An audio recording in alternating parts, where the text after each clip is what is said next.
పాఠశాలలో గురువుగారు విద్యార్థిని పల్లెకి పట్టణానికి తేడా ఏంటి అని అడగగా ఆ విద్యార్థి చాలా అద్భుతంగా చెప్పాడు. పల్లెల్లో కుక్కలు వీధుల్లో ఉంటాయి, ఆవులు పెంచుకుంటారు. పట్టణాల్లో ఆవులు వీధుల్లో ఉంటాయి, కుక్కని పెంచుకుంటారు. పల్లెల్లో ఎలాంటి చుట్టరికం లేకపోయినా వరసలతో పిలుస్తారు. పట్టణాల్లో చుట్టాలు కనిపించినా ఆంటీ అంకుల్తో సరిపెడతారు. పల్లెల్లో పండగ ఎప్పుడు వస్తుందని ఎదురు చూస్తారు. పట్టణాల్లో పండగ దండగని భావిస్తారు. పల్లెల్లో గొడవలవుతే కలపడానికి పంచాయతీ పెడతారు. పట్టణాల్లో పంపకాల కోసమే పెద్ద మనుషులు కూర్చుంటారు. పల్లెల్లో భర్త ఇంట్లో వాళ్ళు ఎప్పుడొస్తారని ఎదురు చూస్తారు.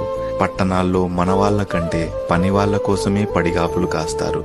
పల్లెల్లో గదులు ఇరుగ్గా మనసులు విశాలంగా ఉంటాయి. పట్టణాల్లో గదులు విశాలంగా మనసులు ఇరుగ్గా ఉంటాయి. విచిత్రం ఏమిటంటే పల్లెల్లో వెక్కిరించడానికి చూపించే బొటనవేలుని పట్టణాల్లో గొప్పగా లైక్ బటన్ అని భావిస్తారు. దానికోసమే అడుక్కుంటారు.